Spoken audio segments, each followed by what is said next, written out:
నమస్కారం. జై తెలంగాణ, జై కాంగ్రెస్. మరి కాంగ్రెస్ వచ్చిన తర్వాత మరి అభివృద్ధి పనులు శరవేగంగా సాగుతున్నాయని చెప్పడానికి ఇదే నిదర్శనం అని తెలియజేస్తా ఉన్నాము.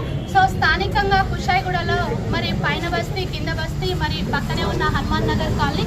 సో ఎప్పుడో 20-25 సంవత్సరాల కిందట ఏర్పడిన ఈ డ్రైనేజ్ మరి 2 ఇంచుల పైప్ లైన్ తోటి మరి పెరిగిన జనాభా దృష్ట్యా ఎంతో అవస్థలు పడతా ఉంటే మరి గతంలో 2 సంవత్సరాల కిందట స్థానిక నాయకులందరూ కూడా ఇచ్చిన ఫిర్యాదు మేరకు మరి మొన్న శాంక్షన్ చేసుకున్నాం. స్థానిక ఎమ్మెల్యే గారు బండారు లక్ష్మారెడ్డి గారు, మరి అసోసియేషన్ ప్రెసిడెంట్ సోమశేఖర్ రెడ్డి గారు, అదేవిధంగా డివిజన్ ప్రెసిడెంట్ వెంకటరెడ్డి గారు, సీనియర్ నాయకులు సీతారాం రెడ్డి, మరి గణేష్ అన్న, అదేవిధంగా శివన్న, అందరి సహాయ సహకారాలతోటి మరి యూత్ బ్యాచ్ క్రాంతి అయితేనేముంది, శ్రీకాంత్ యాదవ్ అయితేనేముంది, బాబన్ అయితే సో ప్రతి ఒక్కరి కలిసిమెలిసి మరి అభివృద్ధికి శ్రీకారం చుట్టుకుంటున్నామని తెలియజేస్తూ మరి రాబోయే రోజులలో కూడా ఇంకా అనేకం పెండింగ్ ఉన్నాయి. కుషాయిగూడ సంబంధించి ఇది బాగా పెద్ద ఏరియా కాబట్టి అవి కూడా విడతల వారీగా సహాయ సహకారాలతోటి గవర్నమెంట్ సహకారంతో GHMC వారి ఆధ్వర్యంలో చేసుకుందామని తెలియజేస్తూ థ్యాంక్ యూ.